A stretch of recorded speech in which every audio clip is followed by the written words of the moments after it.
हरि ओम आनंदम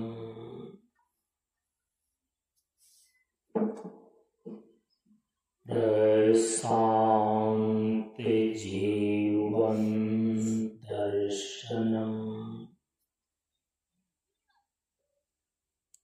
नमो नारायण नारायणम। सनातन धर्म के वैदिक परंपरा के अंतर्गत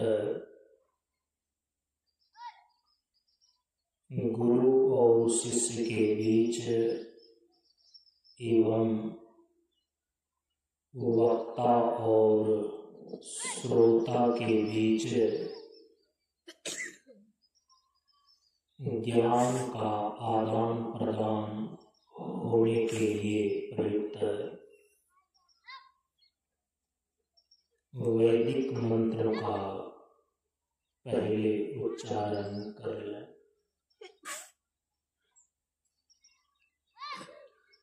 ओम सहना भवतु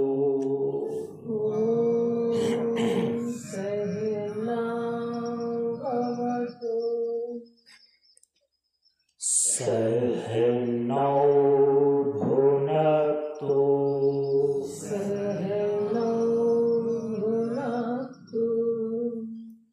सह वीर्यं करवावहै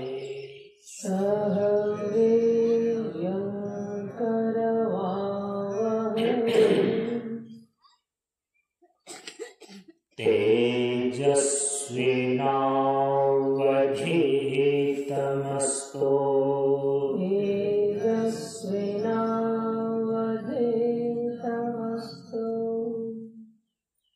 मा विद्विषावहै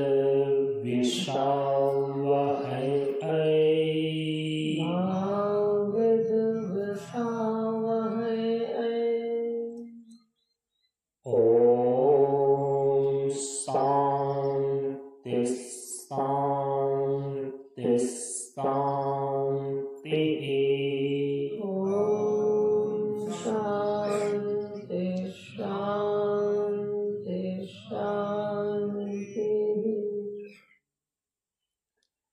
असतो मा सद्गमय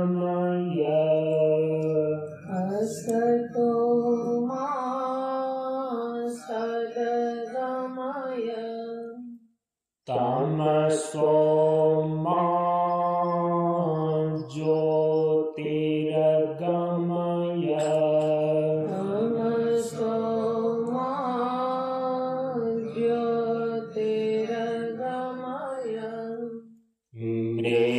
मृत्योर्मा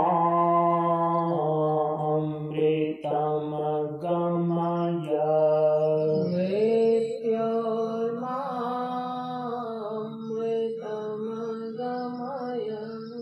ओम शांति शांति शांति।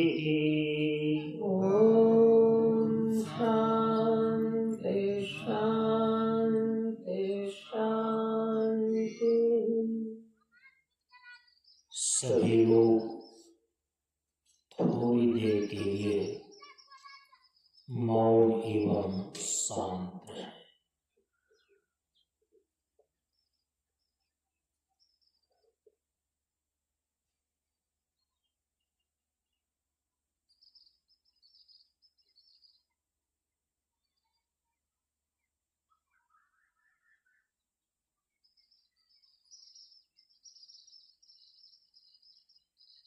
नमो नारायण।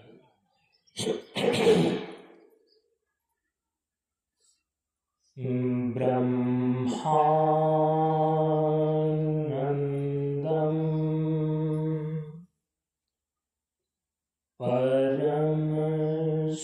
सुखदम् केवलं ज्ञानमूर्तिम्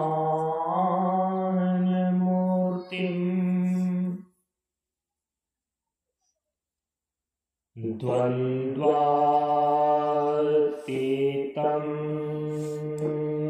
गगनसदृशम्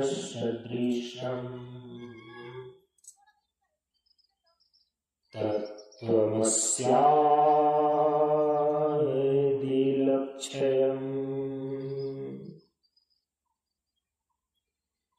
एकं नित्यं विमलमचलम्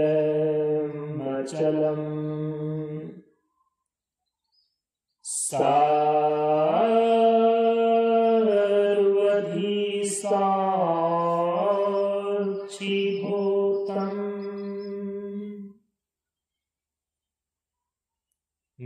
भावातीतं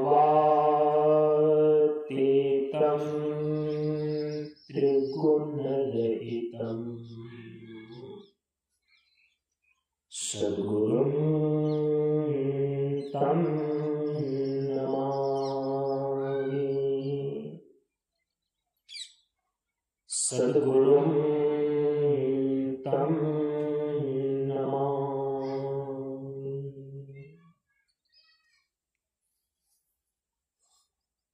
से गुरु चरण स्पर्श अनुभूति। ज्ञान मार्ग सत्संग के सानिध्य में उपस्थित श्रद्धालु सत्संग प्रेमियों, ज्ञान बढ़े गुणवान के संगत, ध्यान बढ़े तपस्वी संग किन्हां, बुद्धि विवेक विचार बढ़े संत सन्यासी सो सज्जन तिन्हां। इसलिए ज्ञानी वेद है ज्ञान से, व्याधा वेद है तीर, सद्गुरु वेद है शब्द से, भींगे सकल शरीर। प्रियो, हम सभी लोग प्रशांत योगाश्रम गोआसान मंच पर ज्ञान मार्ग सत्संग मंच के 27वें ग्रीष्मकालीन वार्षिकोत्सव के अवसर पर 9 मार्च से लेकर 15 मार्च सन 2025 ईस्वी तक आयोजित 7 दिवसीय ज्ञान यज्ञ सत्संग कार्यक्रम के आज दूसरे दिन के सत्संग में उपस्थित है। इस बार के इस ग्रीष्मकालीन वार्षिकोत्सव सत्संग सत्र में किस विषय पर विचार करना है, यह कल के सत्संग में पृष्ठभूमि सहित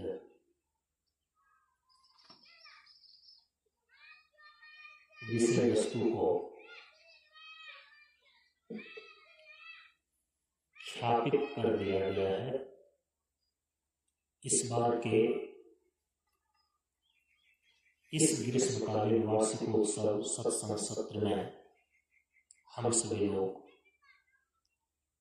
सत्संग की त्रिवेणी पर विचार करने जा रहे हैं।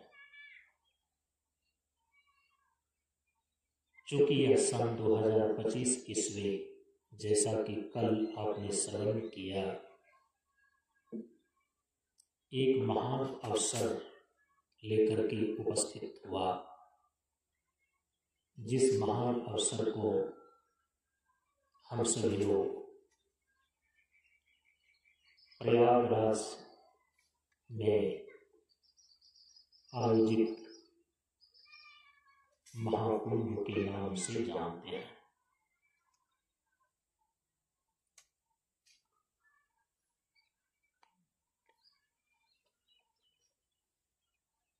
महाकुंभ के अवसर पर त्रिवेणी में अमृत स्नान करने का सबसे बड़ा महत्व होता है और मुख्य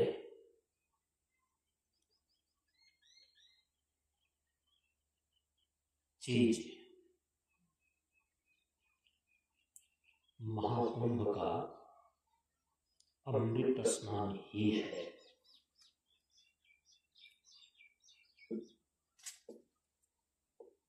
कल के सत्संग में महाकुंभ में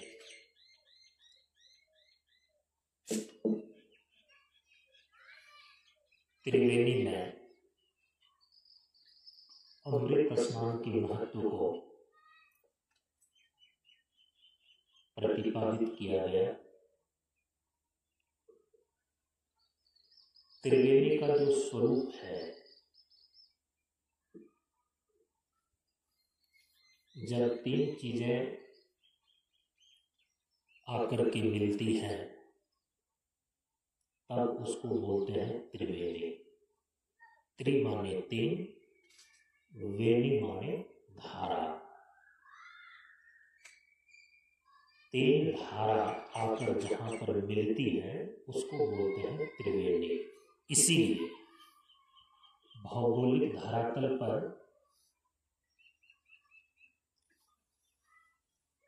जहां पर गंगा, यमुना और सरस्वती की धारा आकर के मिली हुई है,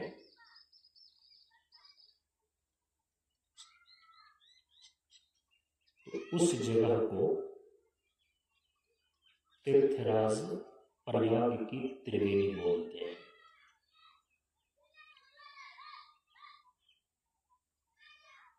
आध्यात्मिक दृष्टिकोण से योग स्तर पर जो त्रिवेणी का स्वरूप है वह यह है कि इस शरीर के भीतर तीन महत्वपूर्ण नाड़ियां हैं, इंगला, पिंगला और सुषुम्ना। जब कोई साधक, कोई योगी साधना के माध्यम से अपने शरीर में स्थित कुंडलिनी शक्ति का जागरण के माध्यम से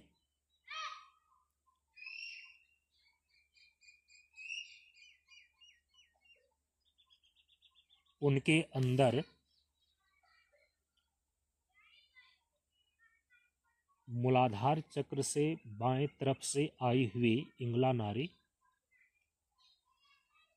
और दाहिनी तरफ से आई हुई पिंगला नाड़ी मेरुदंड के बीचों बीच से आई हुई सुषुम्ना नाड़ी, ये तीनों जब छठे चक्र आज्ञा चक्र पर आकर मिलती है तब हम उसको बोलते हैं आध्यात्मिक त्रिवेणी,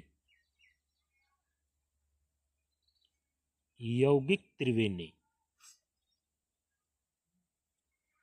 दार्शनिक धरातल पर त्रिवेणी का स्वरूप भगवान श्री कृष्ण ने श्रीमद् भागवत महापुराण में बतलाया है कि योगस्त्रयो मया प्रोक्ता नृणाम श्रेयो विदित्सयाः कर्मं ज्ञानम भक्तिश्च न अनुपायो अस्ति कुत्रचित्। कहने का अभिप्राय है कि दार्शनिक धरातल पर त्रिवेणी का स्वरूप है। जब कर्म, ज्ञान और भक्ति की धारा आकर के मिलती है तब हम उसको बोलते हैं दार्शनिक धरातल पर होने वाली त्रिवेणी।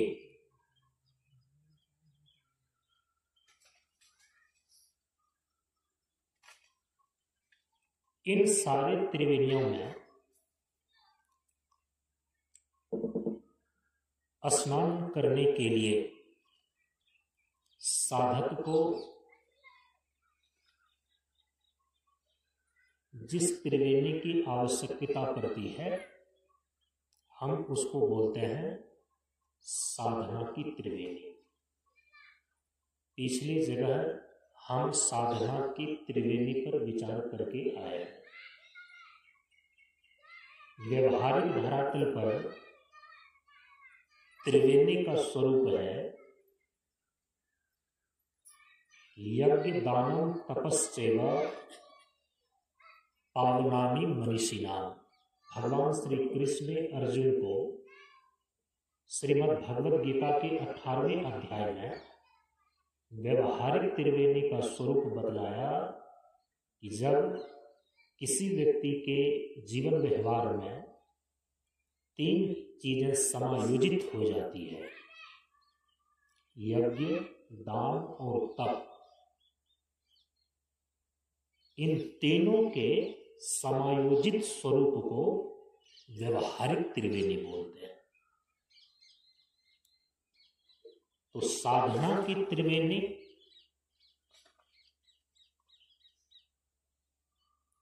साधना की 3 धाराएं जब आकर मिलती हैं तो उसको बोलते हैं साधना की त्रिवेणी।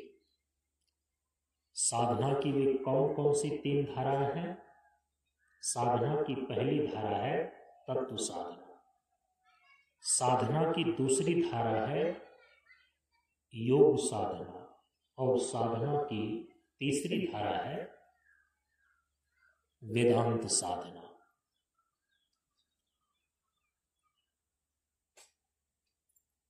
कल आप यह सुन करके आए हैं कि जीवन की धारा निरंतर इस सृष्टि में जन्म और मृत्यु होकर के चल रही है। जीव की निरंतर गतिशीलता का नाम है जीवन। इसलिए परम पूज्य गुरुदेव ने जीवन को परिभाषित करते हुए इस जीवन की धारा को चलाने का एक सही जीवन जीने के ढंग का सूत्र प्रदान किया कि जीवन धाराएं चले साधन, संयम, योग से। जीवन की धारा कैसे चले जिससे जीवन की यात्रा सुगमता पूर्वक संपन्न होकर जीवन का लक्ष्य, जीवन की पूर्णता प्राप्त हो जाए, उसी के लिए परम पूज्य गुरुदेव ने निर्देश किया है कि जीवन धाराएं चले साधन, संयम, योग से। अर्थात जीवन की धारा को चलाने के लिए जिस 2 किनारे की आवश्यकता होती है उसमें सबसे पहला किनारा है साधना। साधना रूपी किनारा। जीवन की धारा जब साधन, संयम, योग से प्रवाहित होता है, साधना के किनारे से होकर के चलता है, तो जीवन में साधन, संयम और योग इन सभी चीजों की जानकारी हमें जहां से प्राप्त होती है उसको बोलते हैं सत्संग। इसीलिए परम पूज्य गुरुदेव ने यह निर्देश किया, यह साधन, संयम और योग तुम्हें कहां से प्राप्त होगा? तो कहा कि सत्संगति में पाया है साधन सुंदर ध्यान। जीवन की धारा जिस साधन संयम और योग से चलानी है, इस साधन संयम और योग की जानकारी, इसकी प्राप्ति हमें होती है सत्संगति से। तो जीवन की धारा को चलने का जो दूसरा किनारा निश्चित होता है वो है सत्संग का किनारा।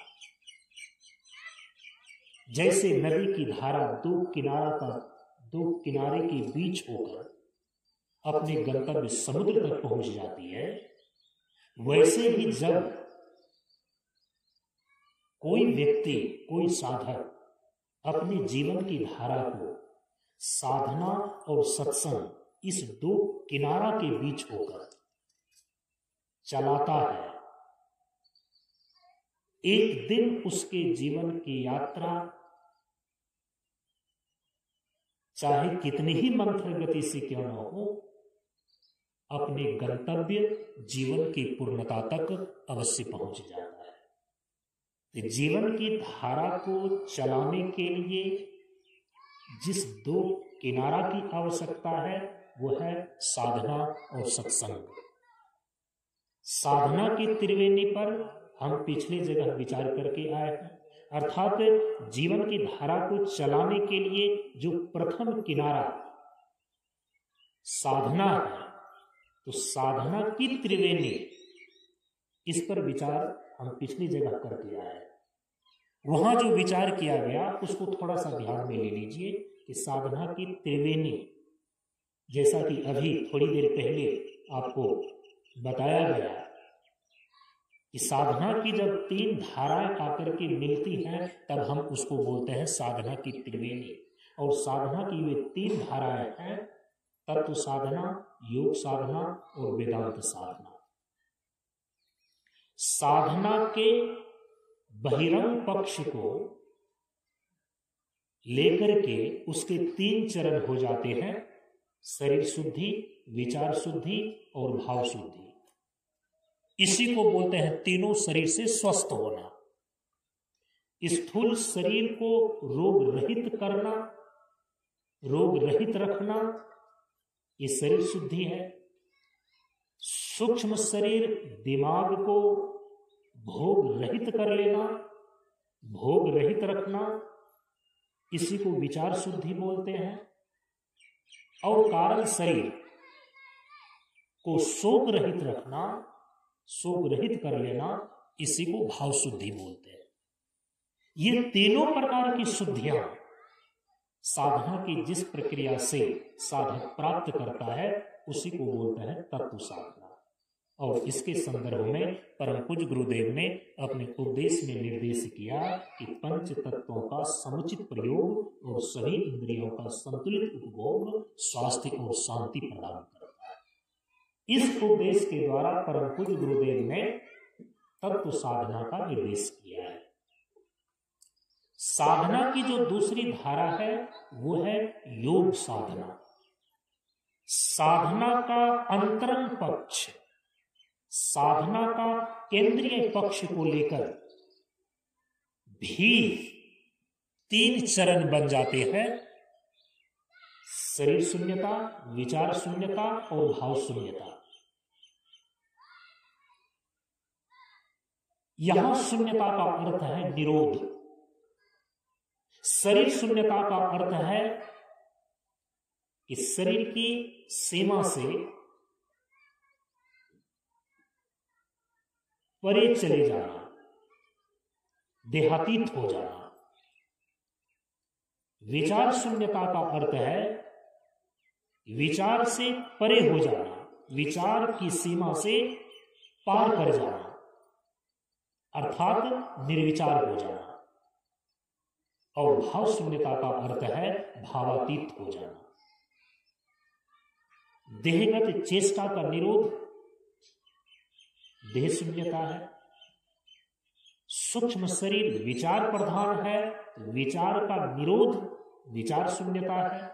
और कारण शरीर भाव प्रधान है, तो भाव का निरोध भाव शून्यता है। ये तीनों प्रकार की शून्यताएं साधना की जिस प्रक्रिया से प्राप्त होती है हम उसी को बोलते हैं योग साधना। इसीलिए योग दर्शन के सूत्रकार महर्षि पतंजलि ने योग शब्द को इस रूप में परिभाषित किया, योगस् चित्तवृत्ति निरोधा। चित्त की वृत्तियों का निरोध करना ही योग है। देह, इंद्रिय, प्राण और अंतःकरण, देहगत वृत्ति, इंद्रियगत वृत्ति, प्राणगत वृत्ति, मनोगत वृत्ति, बुद्धिगत वृत्ति, चित्तगत वृत्ति और अहंगत वृत्ति, इन सभी प्रकार के वृत्तियों का निरोध करना योग कहलाता है। तो निरोध का अर्थ है शून्य, निरोध का अर्थ है रहित। तो शरीर शून्यता, विचार शून्यता और भाव शून्यता, ये तीनों प्रकार की शून्यताएं, ये तीनों प्रकार की योग्यताएं साधक साधना के जिस प्रक्रिया से प्राप्त करता है, साधना की परंपरा में उसी को बोलते हैं योग साधना।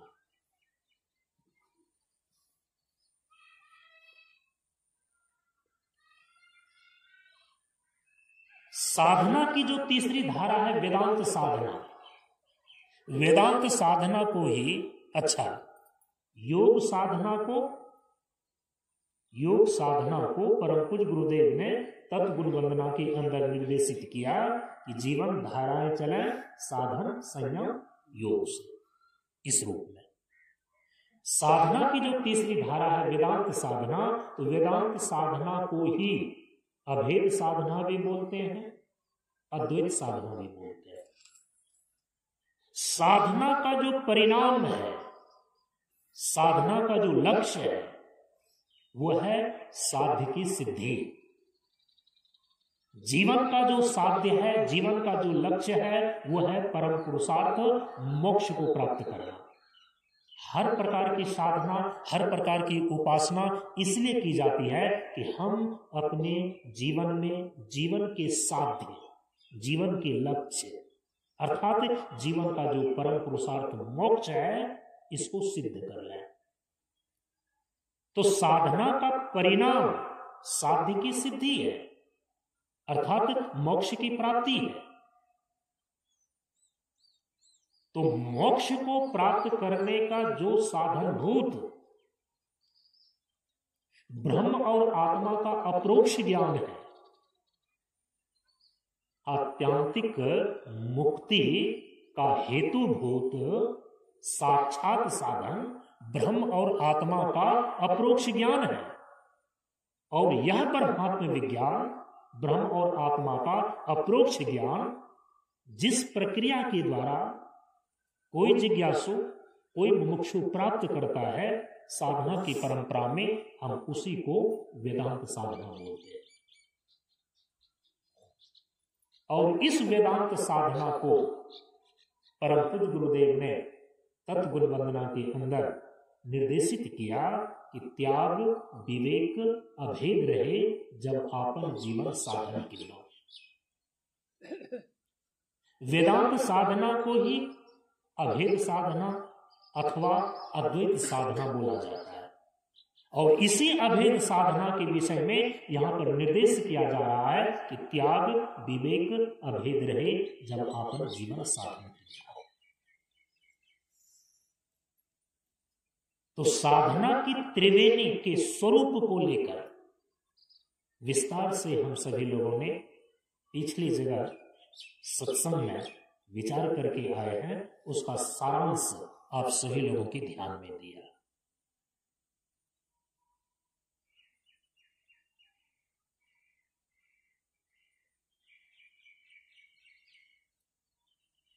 जीवन की धारा को चलाने के लिए जो दूसरा किनारा है वो है सत्संग। और यहां पर इस सत्संग सत्र में ग्रीष्मकालीन वार्षिकों सब सत्संग सत्र में हम सभी लोग जीवन की धारा को चलाने का जो यह दूसरा किनारा सत्संग है, इस सत्संग की त्रिवेणी पर विचार कर रहे हैं। देखिए सत्संग की त्रिवेणी में कौन कौन सी 3 चीजें आकर के मिलती है, इसको ध्यान में ले लेनी आवश्यक है। सत्संग की त्रिवेणी,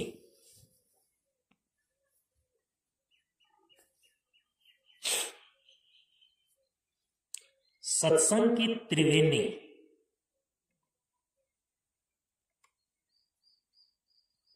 इस सत्संग की त्रिवेणी में जो 3 चीजें समायोजित होती है, सत्संग की त्रिवेणी में जो 3 चीजें आकर के मिलती है, उसको समझने के लिए एक भजन के माध्यम से सबसे पहले उसको गा लीजिए, फिर उस पर व्याख्या करते हैं। सत्संग बिना सोचो मानव, जग में वह ज्ञान कहाँ होगा। सत्संग बिना सोचो मानव, जग में वह ज्ञान कहाँ होगा। जिसे ज्ञान के साया में जाकर अपना कल्याण महा होगा। जिसे ज्ञान की साया में जाकर अपना कल्याण महा होगा। सत्संग बिना सोचो मानव, जग में वह ज्ञान कहाँ होगा। सत्संग बिना सोचो मानव, जग में वह ज्ञान कहाँ होगा। सत्संग में संत वचन रूपी, सत्संग में संत वचन रूपी, सद्ज्ञान की गंगा बहती है। सद्ज्ञान की गंगा बहती है। सत्संग में संत वचन रूपी, सत्संग में संत वचन रूपी, सद्ज्ञान की गंगा बहती है। सद्ज्ञान की गंगा बहती है। इसमें अवगाहन यदि न किया तो, इसमें अवगाहन यदि न किया तो, सतपथ का ज्ञान कहाँ होगा।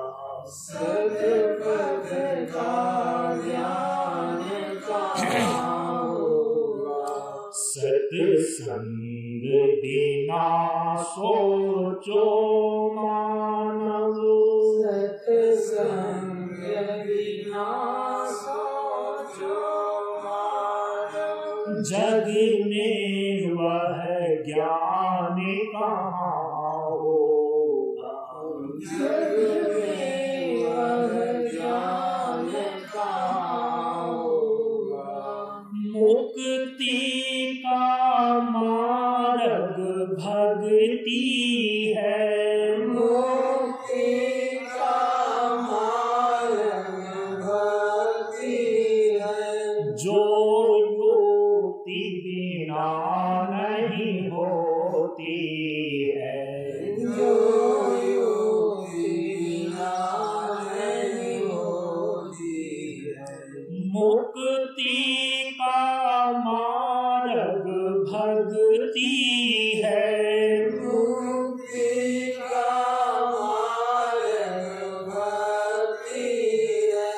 जो युक्ति बिना नहीं होती है, जो युक्ति बिना नहीं होती है, युक्ति से भक्ति यदि न किया तो, युक्ति से भक्ति यदि न किया तो, भव से त्राण कहाँ होगा, भव से त्राण कहाँ होगा, सत्संग बिना सोचो मानव, सत्संग बिना सोचो मानव, जग में वह ज्ञान कहाँ होगा, जग में वह ज्ञान कहाँ होगा, सेवा से सद्गुण है आते, सेवा से सद्गुण है आते, जिससे जीवन सुखमय होगा, जिससे जीवन सुखमय होगा, सेवा से सद्गुण है आते, सेवा से सद्गुण है आते, जिससे जीवन सुखमय होता, जिससे जीवन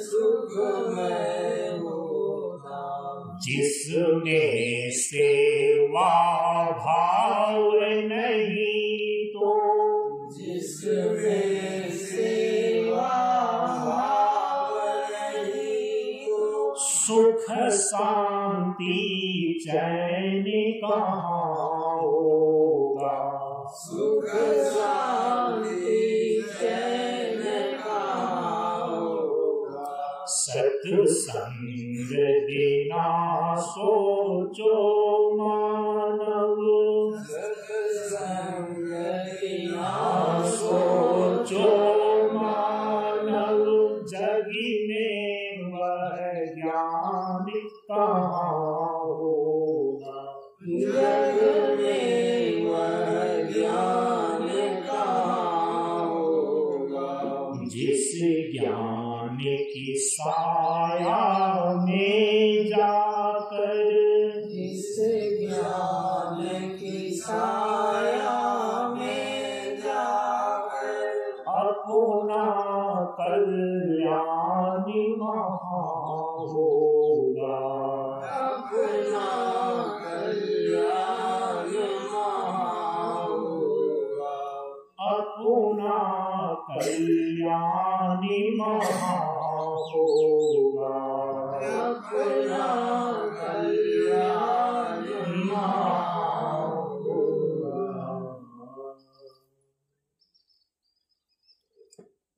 इस भजन में सत्संग की त्रिवेणी को संत महापुरुषों ने निर्धारित किया है। गाने में लोग गा लेते हैं, लेकिन उस भजन के अंदर जो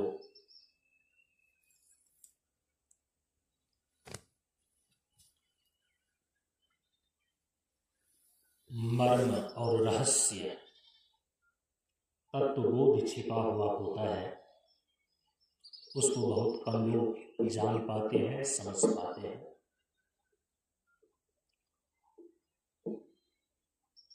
सत्संग की त्रिवेणी में जो 3 चीजें समायोजित होती हैं, उसको इस भजन के माध्यम से यहाँ पर बतलाया गया है। सत्संग में संत वचन रूपी सद्ज्ञान की गंगा बहती है। सत्संग की त्रिवेणी में तो सबसे पहली चीज है सद्ज्ञान की गंगा।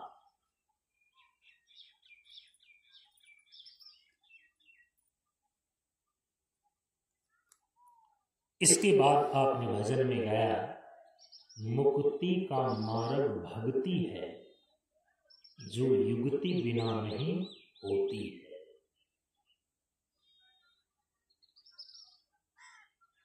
युक्ति पूर्वक भक्ति करना, ये सत्संग की त्रिवेणी की दूसरी धारा है।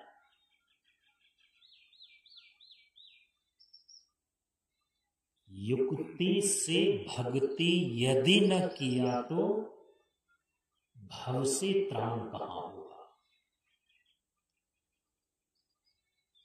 भक्ति, परमात्मा की भक्ति, गुरु की भक्ति,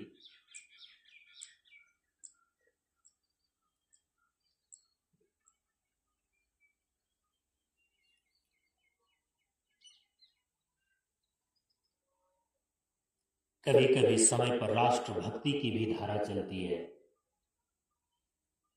लेकिन गुरु भक्ति और परमात्मा की भक्ति के अंदर अन्य सभी प्रकार की भक्ति अंतर्निहित हो जाती है। भक्ति करने की यदि युक्ति नहीं हो, भव से त्राण कहां होगा। फिर वैसी भक्ति मुक्ति देने में समर्थ नहीं हो पाती।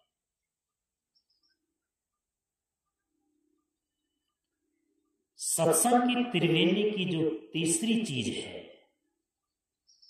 भजन के तीसरे पैराग्राफ में उसको उद्घाटित किया गया कि सेवा से सद्गुण है आते, जिससे जीवन सुखमय होता। जो सेवा की भावना है,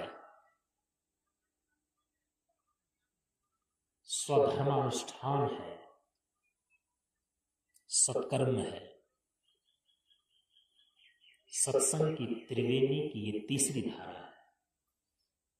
इसी चीज को गोस्वामी तुलसीदास जी महाराज ने रामचरितमानस में अपने ढंग से प्रतिपादित किया कि राम भगति जह सुर सरी धारा, सरसई ब्रह्म विचार प्रचारा,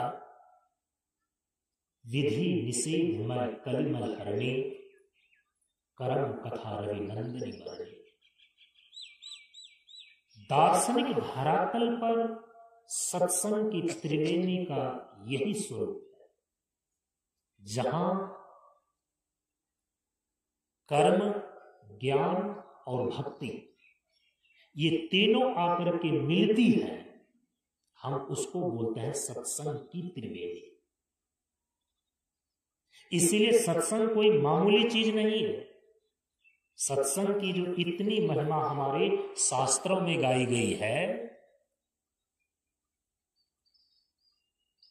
जब सत्संग की त्रिवेणी की ये तीनों चीजें आकर के मनुष्य के जीवन में प्रविष्ट होती है, तब सत्संग का जो फल हमारे शास्त्रों में बताया गया है वो प्राप्त होता है। सत्संग की त्रिवेणी में स्नान करने पर गोस्वामी तुलसीदास जी महाराज कहते हैं कि लाही फल, लाही चारी फल अछत कर साधु समाज प्रयाग।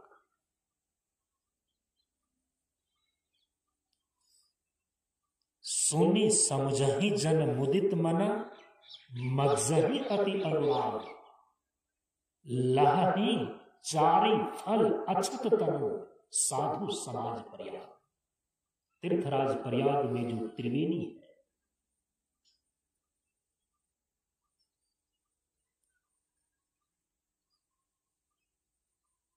जहां तीन धारा आकर के मिलती है, तो सत्संग की त्रिवेणी में भी तीन चीजें आकर के मिल रही है। और वो तीन चीजें क्या है? सत्संग में संत वचन रूपी सद्ज्ञान की गंगा बहती, मुक्ति का मार्ग भक्ति है,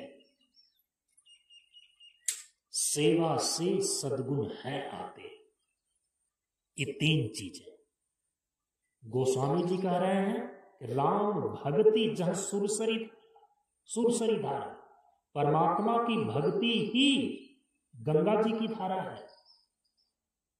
सरसई ब्रह्म विचार प्रचारा, सरसई माने सरस्वती, जो ब्रह्म ज्ञान है, जो ब्रह्म विचार है, तो ज्ञान की धारा ही सरस्वती जी की धारा है। विधि निषेधमय कलिमल हरणी, कर्म कथा रवि नंदनी बरनी। विधि निषेध रूप जो कर्म की धारा है, और कर्म का जो सर्वोत्कृष्ट रूप होता है ना, वह है निष्काम सेवा। इसलिए संत महापुरुष ने कहा कि सेवा से है सद्गुण आते। सेवा माने कर्म की धारा का सर्वोत्कृष्ट रूप सेवा है। सेवा में भी निष्काम सेवा, सद्ज्ञान, सत्कर्म अर्थात सेवा, और सद्भावना अर्थात भक्ति। यही सत्संग त्रिवेणी की 3 चीजें हैं। जो सत्संग की इस त्रिवेणी में स्नान करता है, सत्संग का जो जो फल बतलाया गया है वो उसको प्राप्त हो जाता है। अब सत्संग के नाम पर आप कुछ और ही कर रहे हैं, कई वर्षों से कर रहे हैं, और आपको लगता है कि सत्संग का फल जैसा शास्त्रों में बतलाया गया उसमें तो कुछ भी नहीं मिला। अरे आपने सत्संग की त्रिवेणी में सही ढंग से स्नान किया ही नहीं। सत्संग की त्रिवेणी में 3 धाराएं होती है, उस तीनों धाराओं को अपने जीवन में समायोजित किया ही नहीं। तो शास्त्रों में जो सत्संग का फल बतलाया गया, सत्संग की त्रिवेणी में स्नान करने का फल बतलाया गया, वो आपको किससे प्राप्त हो सकता है? सत्संग के नाम पर यदि कुछ और ही आप कर रहे हैं, लत्संग कर रहे हैं, बत्संग कर रहे हैं, बहुत सारा संग आजकल चल पड़ा है। सचमुच का सत्संग हो तो सत्संग तो अपना फल देता है। गोस्वामी जी तो कहते हैं कि लाई 4 फल अछत तनु। अछत तनु का अर्थ होता है इस तनु माने शरीर के अछत, छत विछत होने के पहले माने जीते जी। 4 फल, चारों प्रकार के फल प्राप्त हो जाता है उस सत्संगी को। और 4 प्रकार के फल हैं क्या क्या? अर्थ, धर्म, काम और मोक्ष। ये जीवन का जो पुरुषार्थ चतुष्टय है, यही जीवन के 4 फल हैं। लही 4 फल अछत तन। जीवित रहते, मरने के पहले ही वो सत्संगी, वो साधक जीवन के 4 पुरुषार्थ को सिद्ध कर लेता है। अर्थ, धर्म, काम और मोक्ष की सिद्धि हो जाती है। यह है सत्संग का फल। मति, कीर्ति, गति, भूति, भलाई, जो जेहि जहां जेहि विधि पाई, सो सब जानर सत्संग प्रभाव, लोक हूं वेद न आन पाओ। गोस्वामी जी कह रहे हैं कि यह है सत्संग का फल। 5 चीजें सत्संग का परिणाम है, सत्संग का फल है। पहले 4 चीजें बतलाई कि जीवन के जो 4 फल, 4 पुरुषार्थ हैं उसको। अब दूसरे तरीके से देखिए क्या बताया, 5 फल, 5 परिणाम सत्संग के द्वारा प्राप्त होता है। कौन कौन? गति, मति, कीर्ति, भूति, भलाई। मति, कीर्ति, गति 3 हो गया। भूति, भलाई। भलाई माने अपना कल्याण हो जाए। मति माने सद्बुद्धि, कीर्ति माने यश, गति माने सदगति, भूति, भूति माने ऐश्वर्य, भलाई माने कल्याण। ये पांचों के पांचों चीजें, ये पांचों के पांचों फल, सो सब जानब सत्संग प्रभाव। इन पांचों चीजों को जिस किसी ने भी जब कभी भी जहां कहीं पाया, सो सब जानब सत्संग प्रभाव। मति कीर्ति गति भूति भलाई, जो जेहि जहां जेहि विधि पाई, सो सब जानब सत्संग प्रभाव। लोकहु वेदना आन उपाव। ये है सत्संग की महिमा, ये है सत्संग का फल। जब ये सारी चीजें आपको प्राप्त नहीं होती है तो इसका मतलब है कि सही मायने में आप सत्संग की त्रिवेणी में स्नान कर ही नहीं गए।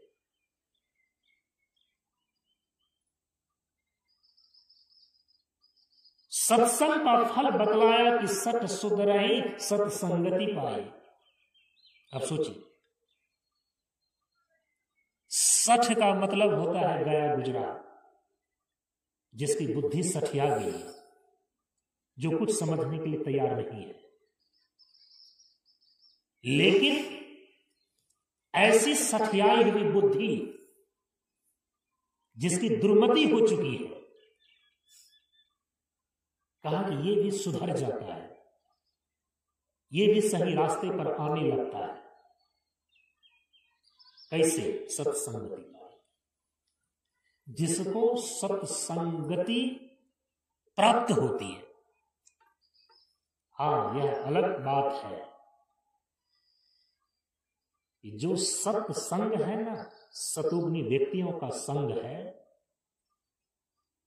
ये तो पहले कठिनता से प्राप्त होती है। पुण्य पुंज बिनु मिल ही न सके, कठिनता से प्राप्त होती है।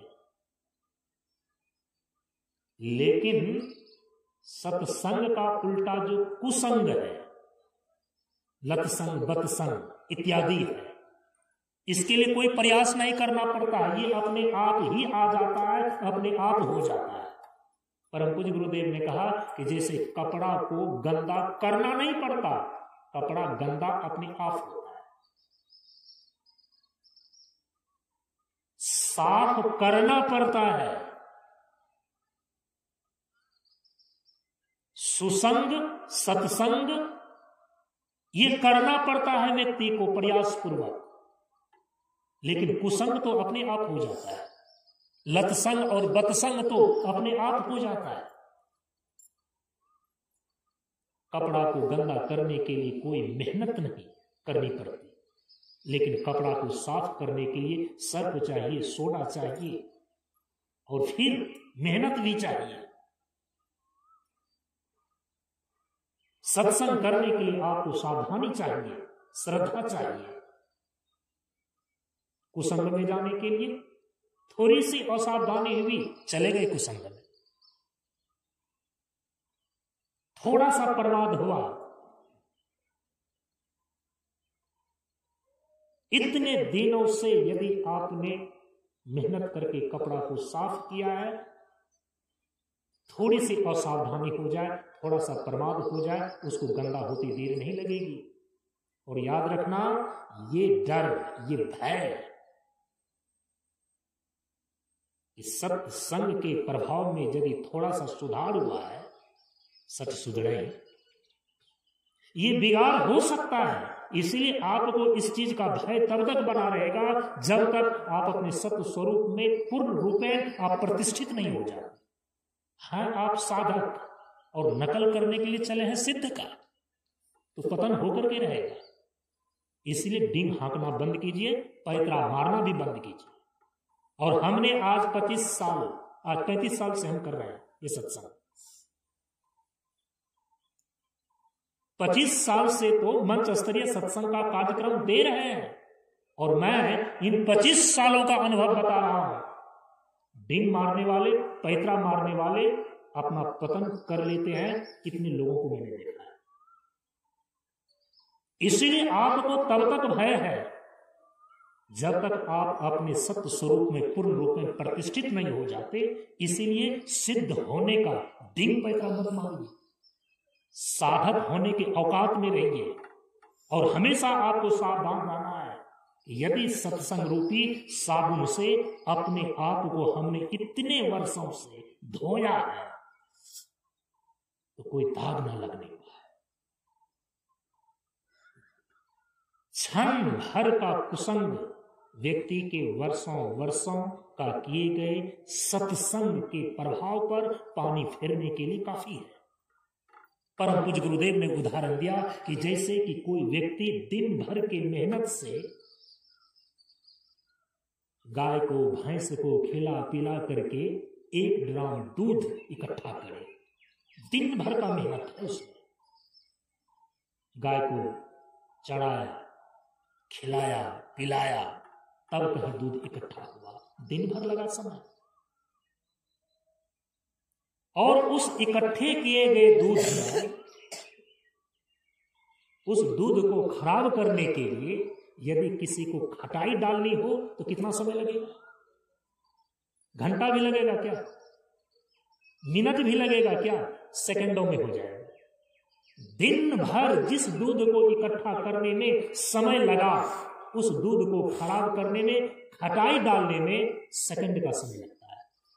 वर्षों वर्षों के किए गए सत्संग के प्रभाव को यदि आप सावधान न रहे, सेकंड का कुसंग आपकी वर्षों वर्षों की साधना और सत्संग के द्वारा लाए गए प्रभाव को बेकार कर सकता है, खराब कर सकता है। इसीलिए जब तक आप सत्य स्वरूप में प्रतिष्ठित नहीं हो जाते हैं तब तक आपको सावधान रहने की आवश्यकता है। और याद रखिएगा, चारों तरफ से कुसंग आपको घेरे हुए है।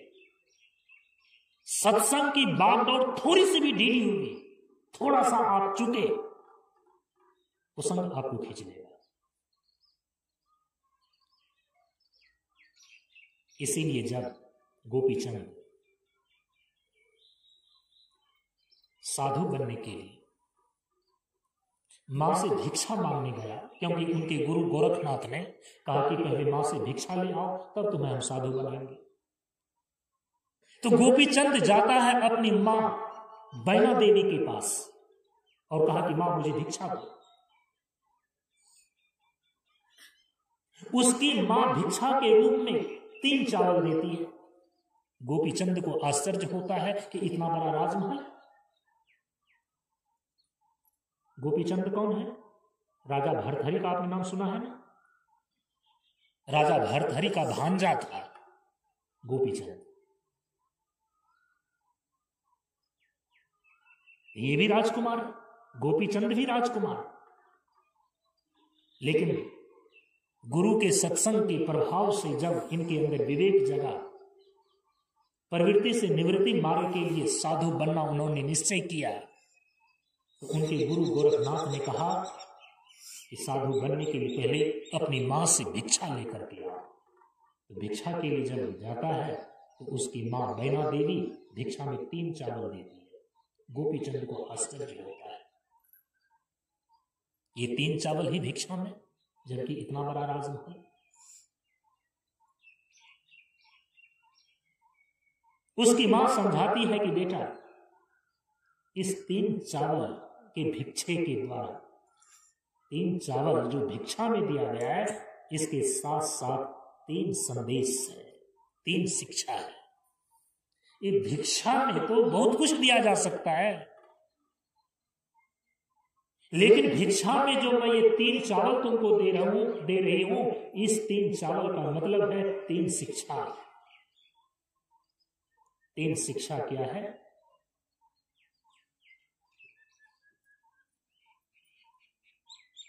मां बैना देवी ने गोपीचंद को 3 शिक्षा दी। कहा कि ये पहला चावल के द्वारा मेरी ये पहली शिक्षा है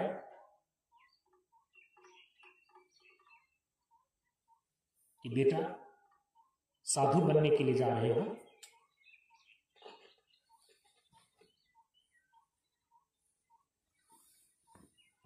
रोज अच्छे अच्छे भोजन खाना, ये पहली शिक्षा है, तभी तुम साधना कर सकोगे।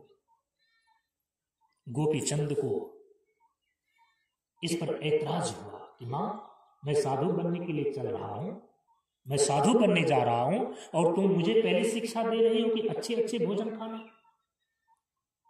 मैं तो भिक्षा मांग करके खाऊंगा।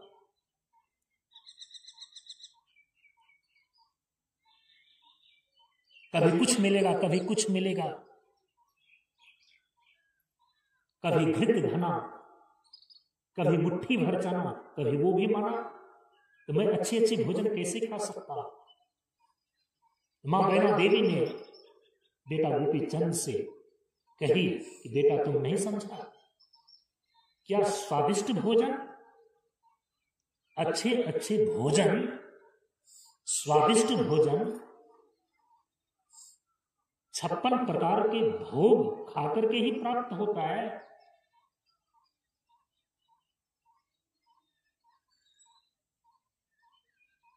भोजन स्वादिष्ट हो जाता है तब जब तुमको जोरों की भूख लगी हो और एक निवाला चाहे जैसा भी हो, उस समय जब तुम अपने मुख में डालते हो ना, वह स्वादिष्ट लगता है, वो अच्छा लगता है।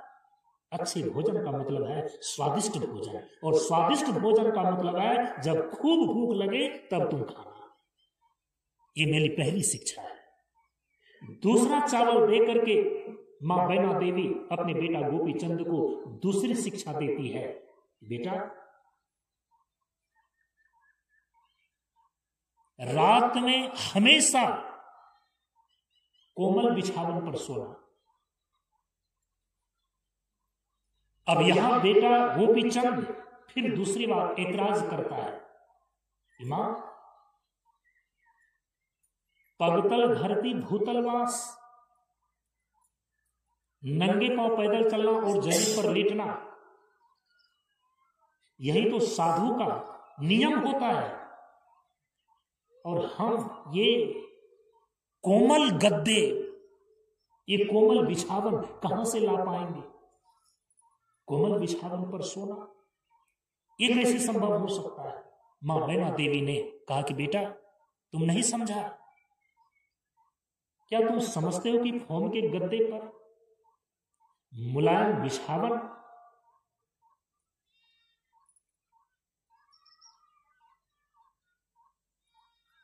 क्या तुम नहीं देख रहे हो कि जब से तुम्हारे पिता गुजर गए,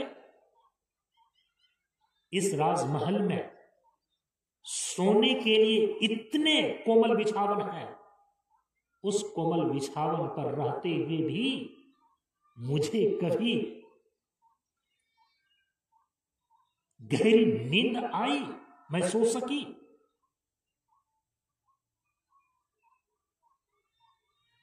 मेरी नींद उड़ गई जब से तुम्हारे पिताजी गुजरे हैं। गद्दे लगे हैं, सोने की व्यवस्था है, इसलिए सोने की व्यवस्था से, कोमल गद्दे से वो कोमल बिछावन नहीं हो जाता। ये कोमल गद्दे भी हमारे शरीर को चूह रही है।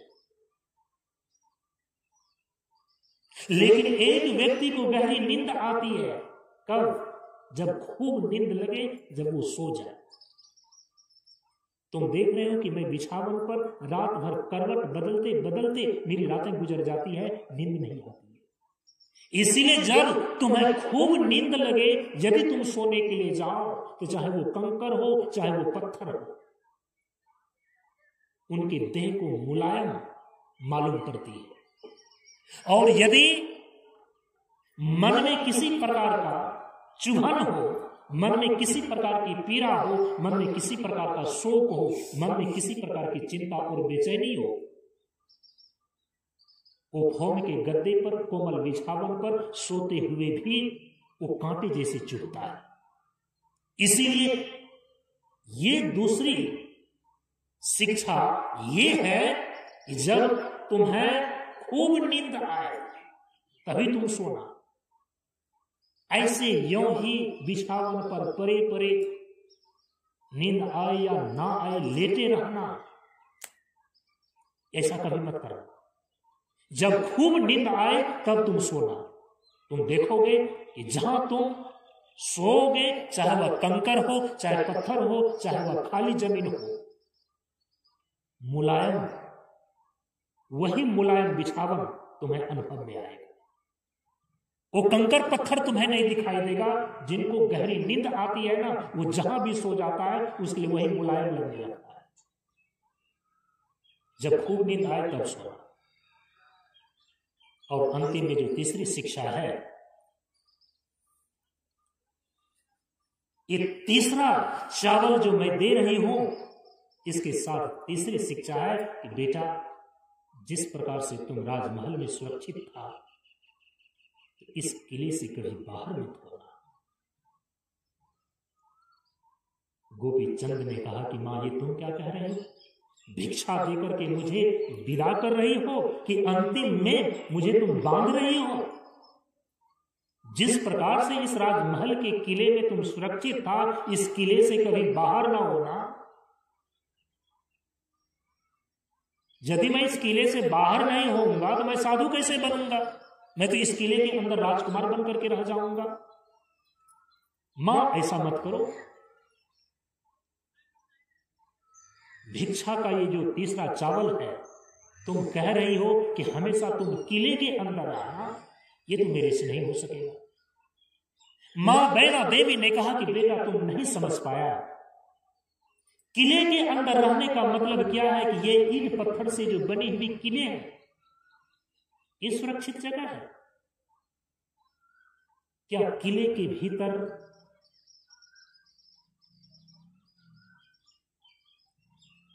रहा किसी राजा को अपने भीतर में दुश्मन राजा से भय नहीं होता? वो व्याकुल नहीं होता? क्या वो अपने आप को असुरक्षित अनुभव नहीं करता? क्या तुम समझते हो कि ईंटें और पत्थर से बने हुए किले को किले बोलते हैं क्या? ये तो डुप्लीकेट किला है। हर तरीके से जहां जीवन की सुरक्षा होती है, मैं उस किले की बात कह रही हूं। बेटा, यहां किले का मतलब यह है कि तुम अपने जीवन को हमेशा और हमेशा सत्संग रूपी किले के अंदर रखना। जो सत्संग रूपी किले से अपने जीवन को बाहर कर लेता है, तो उसका जीवन कभी सुरक्षित नहीं रहेगा। वो कुसंग में पड़ेगा, लत्संग में पड़ेगा, बत्संग में पड़ेगा। आपको लगता है कि यूं ही ऐसे बात कर रहे हैं? आपको लग रहा है कि चलो भाई, आदत है, लत है, बैठ जाते हैं 2 मिनट के लिए, 10 मिनट के लिए, लेकिन वही आपके जीवन के लिए कितना बड़ा घातक सिद्ध होएगा, इसका आप अंदाजा उस समय नहीं लगा सकते। समझ रहे हैं? सत्संग ही एक ऐसा किला है, इस किले के भीतर जिन्होंने अपने जीवन को रखा, उन्हीं का केवल जीवन सुरक्षित रहता है। सत्संग का बड़ा महत्व। सत्संग के नाम पर कुछ और ही आप कर रहे हैं, तो फिर सत्संग का लाभ आपको प्राप्त नहीं होगा। सत सुधरहि सत्संगति पाए। बड़े से बड़े आताताई सत्संग पाकर के अपने जीवन का उद्धार कर लेता है। बरसों बरसों सत्संग में रहने के बावजूद भी आपका पतन हो जाता है। कुछ तो कारण है ना, कुछ तो कारण रहा होगा।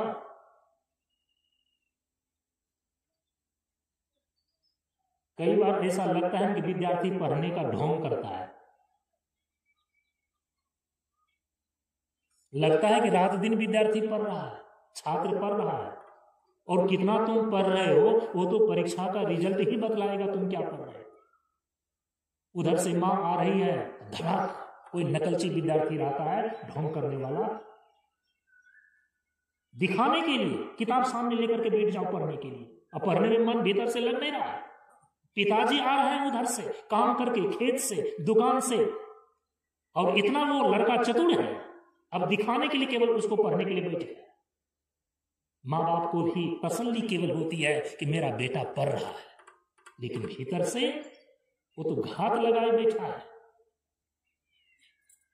वो कभी परीक्षा में पास नहीं कर सकेगा, अच्छा रिजल्ट नहीं ला सकेगा, क्योंकि वो पढ़ नहीं रहा है, पढ़ने का केवल स्वांग रच रहा है, पढ़ने का केवल ढोंग कर रहा है। आपको पढ़ने के ढोंग से बचना होगा। क्या सत्संग के नाम पर स्वांग तो नहीं रच रहा है? सत्संग के नाम पर ढोंग तो नहीं कर रहा है? नहीं तो फिर आप पराजित हो जाएंगे। सत्संग सत्संग ही हो, सत्संग के नाम पर कुछ और चीज ना हो, तब सत सुधरहि सत्संगति पाए। भगवान बुद्ध का क्षण मात्र का संग पाकर के अंगुली मार डाको आनंद बन जाता है। देवर्षि नारद का क्षण भर सत्संग पाकर के, सत्संगति पाकर के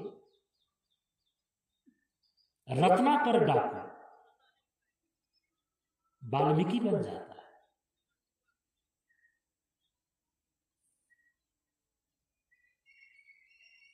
और वर्षों वर्षों से आप सत्संग कर रहे हैं, न आपका व्यवहार बदल रहा है, न आपका विचार बदल रहा है, न आपका भाव बदल रहा है। कहीं ना कहीं तो आप चुक रहे हैं ना, कहीं ना कहीं तो भूल हो रही है ना। और यदि उस पर नजर ना आ जाए तो फिर ये भूलें होती रहेगी। सच सुधरहि सत्संगति पाए। फिर क्या बोलते हैं? बिनु सत्संग विवेक न हो। जो सत्संग करता है, यहां प्रतिदिन आप सुनते हैं ना, उनकी 3 चीजें बढ़ जाती है सत्संग से।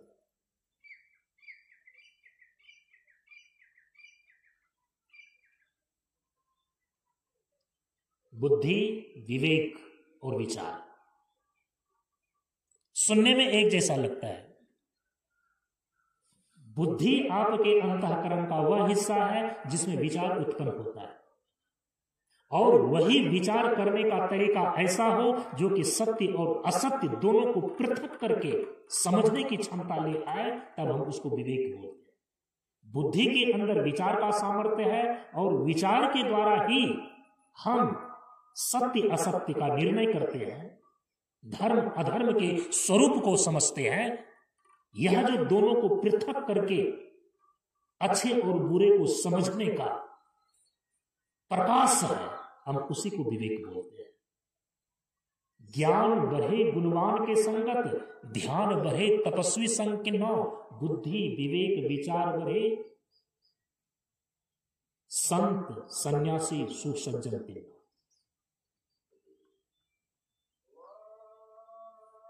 तो बुद्धि विवेक और विचार, ये तीनों चीजें सत्संग के प्रभाव से व्यक्ति के अंदर बढ़ने लगती है, परिपक्व होने लगती है। ये तीनों चीजें ही यदि आपकी डमाडोल हो रही है तो इसका मतलब है कि सही सत्संग नहीं हो रहा है। ठीक है,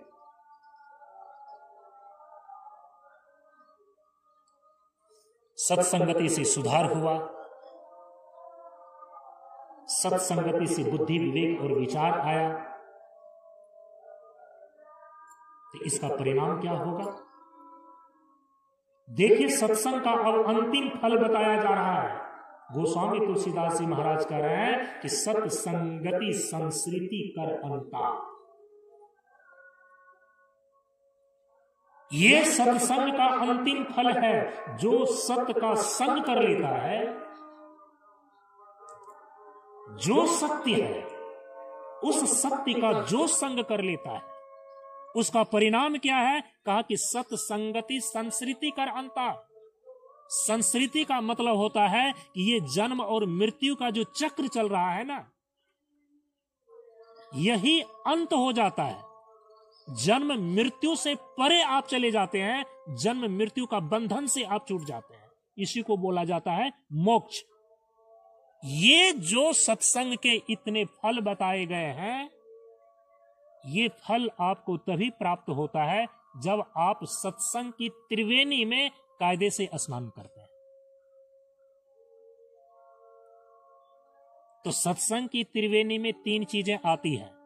चूंकि सत्संग के 2 रूप हो जाते हैं मुख्य रूप से, धर्म कथा बाहर सत्संगा, अंदर सत्संग ध्यान अभंगा। एक है व्यवहारिक सत्संग जो धर्म कथा के रूप में होती है, लेकिन एक है आंतरिक सत्संग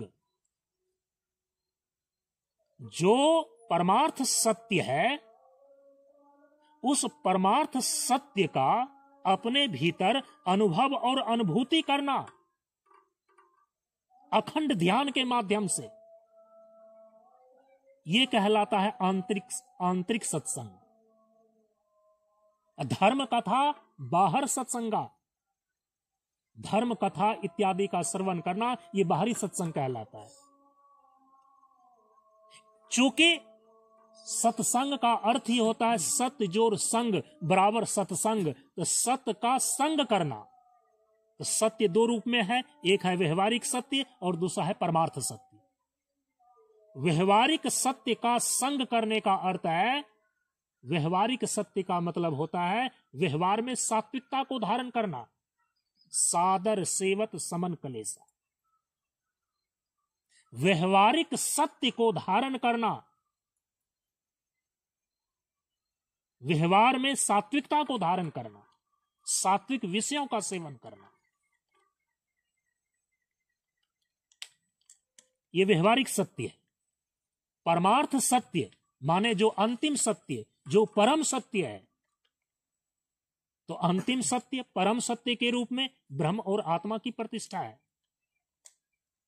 तो जो परमार्थ सत्य के रूप में ब्रह्म और आत्म तत्व की प्रतिष्ठा है, जो इसका अप्रोक्ष ज्ञान प्राप्त करता है, इस परम सत्य का संग करना। जो परमार्थ सत्य ब्रह्म और आत्मा है, इसका संग, संग माने इसका अनुभव और अनुभूति, अनुभव और अनुभूति माने इसका अप्रोक्ष ज्ञान। तो सत्य के दो रूप हो गए, व्यवहारिक सत्य उसका संग करना, दूसरा है परमार्थ सत्य। परमार्थ सत्य के रूप में ब्रह्म और आत्मा की प्रतिष्ठा है, इसका संग करना। इसका संग करने का मतलब है इसका अनुभव और अनुभूति करना। परमार्थ सत्य का, परमार्थ सत्य का अनुभव और अनुभूति करने का मतलब है परमार्थ सत्य के रूप में जो ब्रह्म और आत्मा है, इसका साक्षात्कार करना, इसका अप्रोक्ष ज्ञान प्राप्त करना।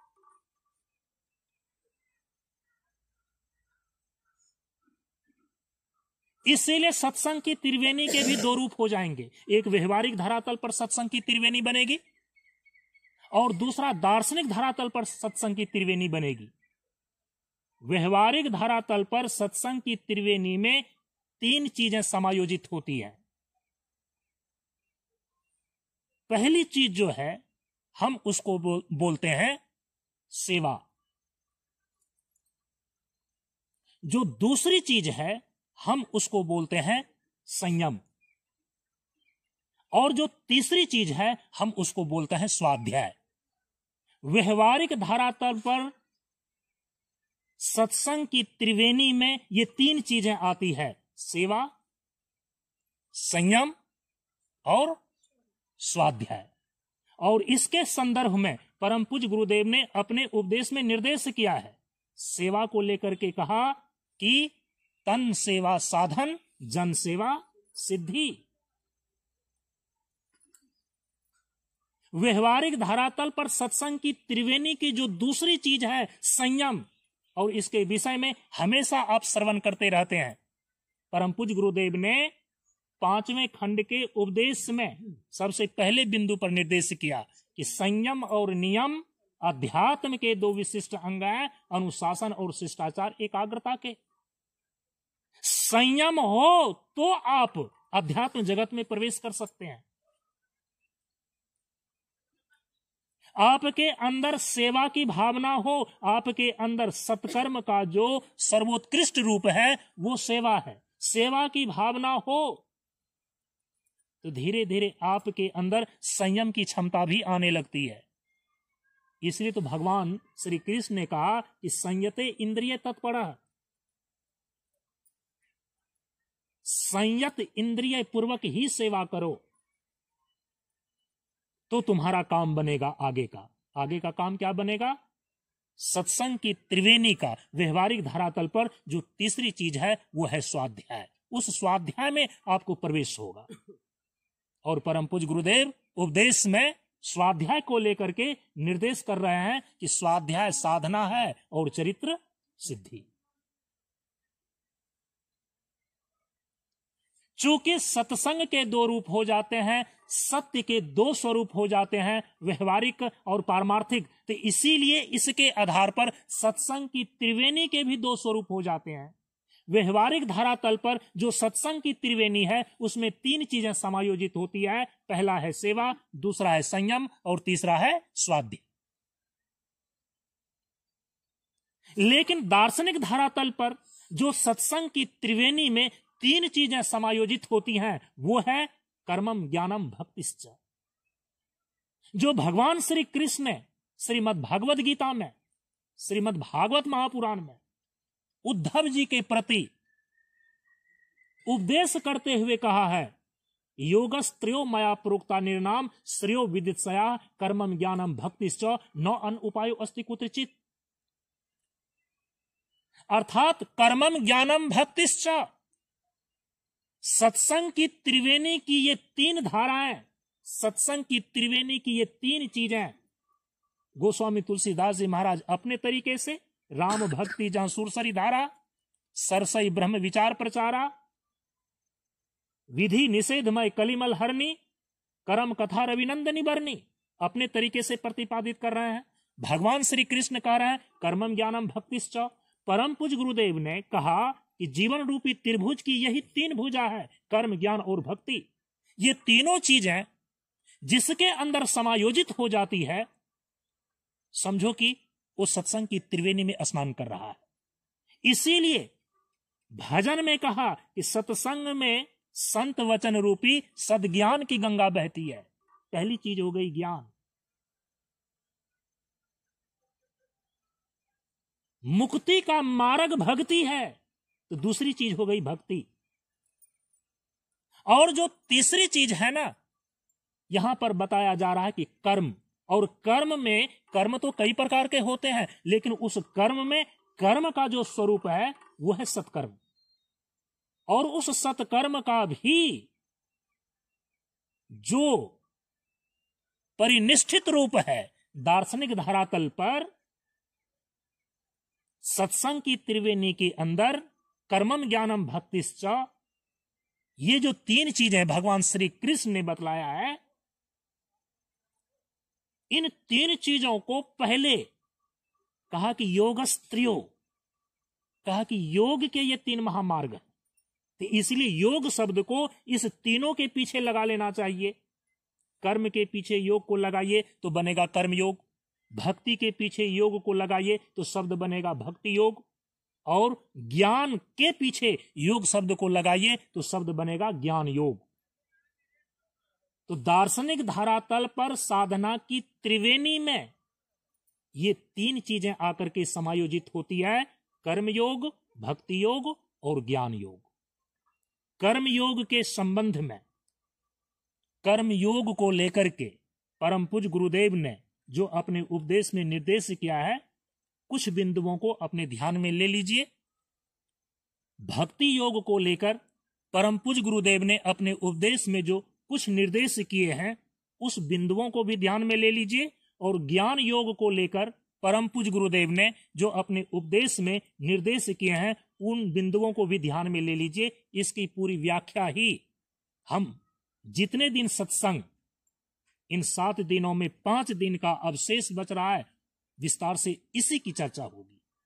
सत्संग की त्रिवेणी का व्यवहारिक स्वरूप में जो तीन चीजें हैं, सेवा, संयम और स्वाध्याय।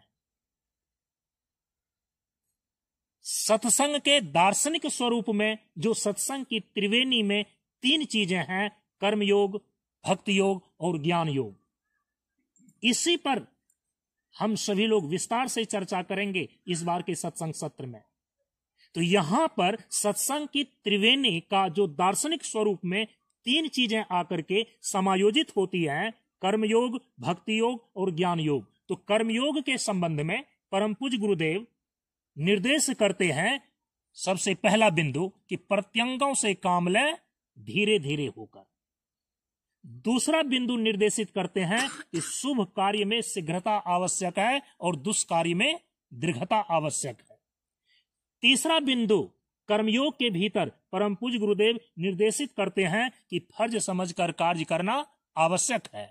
और अंतिम में चौथा बिंदु यह निर्धारित करते हैं, यह निर्देशित करते हैं कि धीरज धी निष्काम है। निष्काम कर्म, कर्म शुभ कर्म फर्ज समझ करके कर्म करना और अंत में निष्काम कर्म तक पहुंच जाना, यह कर्मयोग की साधना कहलाता है। इसके बाद जो भक्ति योग है, तो भक्ति योग के संबंध में परम पूज्य गुरुदेव ने कुछ निर्देश दिए हैं, जिसमें सबसे पहला बिंदु है कि निष्पक्षी को भक्ति है। इस पर चर्चा हम करेंगे आगे। दूसरा बिंदु निर्देशित करते हैं शांति वंदना के अंदर कि भेद सर्वदा शांत भाव हो, सम्मुख जीव महान। भक्ति योग के अंदर तीसरा बिंदु परम पूज्य गुरुदेव निर्देशित करते हैं कि अटल भाव के शांत राह में सत्यम शिवम समान, शांत साधना पूर्ण होती सौरभमयी सुजान। और चौथा बिंदु ये निर्देशित करते हैं कि जो दूसरों को मानता और जानता है, वह अपने को भी मानता और जानता है। भक्ति योग के संदर्भ में परम पूज्य गुरुदेव के ये मुख्य निर्देश हैं। और अंतिम में जो ज्ञान योग है, तो ज्ञान योग को लेकर के परम पूज्य गुरुदेव कुछ निर्देश अपने उपदेश में देते हैं। सबसे पहले कहते हैं कि ज्ञानामृत जीवन है, भोजन है। यह कहने का अभिप्राय 4 बिंदुओं में आप समझ सकते हैं। पहला निर्देश यह प्राप्त होता है तत्व गुण वंदना में कि पाचन सांच होने से ज्ञान अभ्यास हो जाता। दूसरा बिंदु है कि ज्ञान हुए सुशांत हुए सौ, ध्यान हुए यह पाचन किन्नौ। ज्ञान योग के अंदर तीसरा बिंदु है कि स्वचिंतन से ज्ञान ले, सीलम सीलम सोकर। और अंतिम में ज्ञान योग के संदर्भ में चौथा बिंदु परम पूज्य गुरुदेव निर्धारित करते हैं कि ज्ञान हुआ जब शांत हुआ, शांति वंदना के अंदर ज्ञान हुआ जब शांत हुआ, 2 पावों का पद्मासन, त्याग विवेक अभेद हुआ, जड़ चेतन का अनुशासन। तो दार्शनिक धरातल पर जो सत्संग की त्रिवेणी में 3 चीजें आती हैं, 3 चीजें समायोजित होती हैं, वह है कर्मम, ज्ञानम, भक्तिश्च, अर्थात कर्मयोग, भक्ति योग और ज्ञान योग। परम पूज्य गुरुदेव ने इस संदर्भ में जो निर्देश दिए हैं, इसकी व्याख्या सत्संग के अगले भाग में हम लोग करेंगे। आज अपनी वाणी को यहीं पर विराम देते हैं। परम पूज्य गुरुदेव के श्री चरणों में नमन करते हुए आप सबों को एक साथ नमो नारायण।